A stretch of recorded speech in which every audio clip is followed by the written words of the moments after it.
कुछ लोग अक्सर इस बात को लेकर कंफ्यूज होते हैं कि इन दोनों में असली अंतर क्या है। तो एक लाइन में अगर आप अंतर जानना चाहें तो इतना है कि डेमोक्रेसी और तानाशाही, इन दोनों में माइनर सा फर्क वैसे ही है जैसे कॉन्फिडेंस और ओवर कॉन्फिडेंस में है। लेकिन ये इतना सा मतलब अंतर जो है ये जब इंप्लीमेंट होने पर आता है तो बहुत घातक हो जाता है। जैसे डेमोक्रेसी में जनता की बात सुनी जाती है, जनता की बात सुनने का तरीका वोटिंग होती है, वोटिंग के थ्रू बहुमत वाली पार्टी शासन में आती है, दैट इज डेमोक्रेसी। आप और हम मानते हैं, वास्तविकता में डेमोक्रेसी का अर्थ इससे एक कदम ऊपर है, और वो क्या है कि जनता ने जिन्हें चुनकर भेजा उनकी बात सुनी जाएगी। ये तो सब जगह होता है। तानाशाह भी अपने समर्थन में बहुत से लोगों को रखते हैं। ऐसा नहीं है कि शी जिनपिंग को चाइना में लोग नहीं चाहते, ऐसा नहीं है कि पुतिन को वहां पे रशिया के अंदर लोग नहीं चाहते हैं, लेकिन विरोधियों की आवाज भी सुनी जाए और उनको सुनने के लिए न्यायपालिका सशक्त रहे।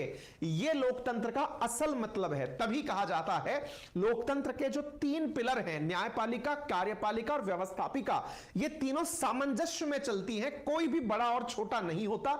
जैसा इजराइल में नेतन्याहू ने सुप्रीम कोर्ट को अपने अंडर में लेने का प्रयास किया। दैट मींस, कहने का सीधा सा अर्थ यह है कि डेमोक्रेसी से तानाशाही में जाने का जो अर्थ निकलता है वो शुरू होता है इसी आधार पर कि भीड़ ने किसे चुना। लेकिन भीड़ ने जिन्हें चुन लिया वो तो अमेरिका में भी चुना, अमेरिका के अंदर भी बाइडेन को भी लोकतंत्र में बहुमत के आधार पर चुना गया है।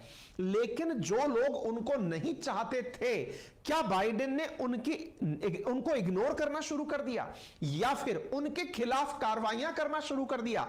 ये तानाशाही के सिम्टम्स होते हैं। यानी तानाशाही और लोकतंत्र शुरुआत एक ही रास्ते से होती है। लोकतंत्र के नाम पर होता सबसे पहला प्रयास जनता के बहुमत का ही है, लेकिन यह बहुमत, एक बार बहुमत अपनों के बारे में और बाकियों के बारे में जब केयर करने लगे तब तो लोकतंत्र है। और जब यह बहुमत दूसरे जो आपके पक्ष के नहीं हैं उन पर किसी ना किसी प्रकार से अपना विरोध प्रदर्शन के चलते दबाने का उनको प्रयास करे तो यह तानाशाही का फीचर माना जाता है।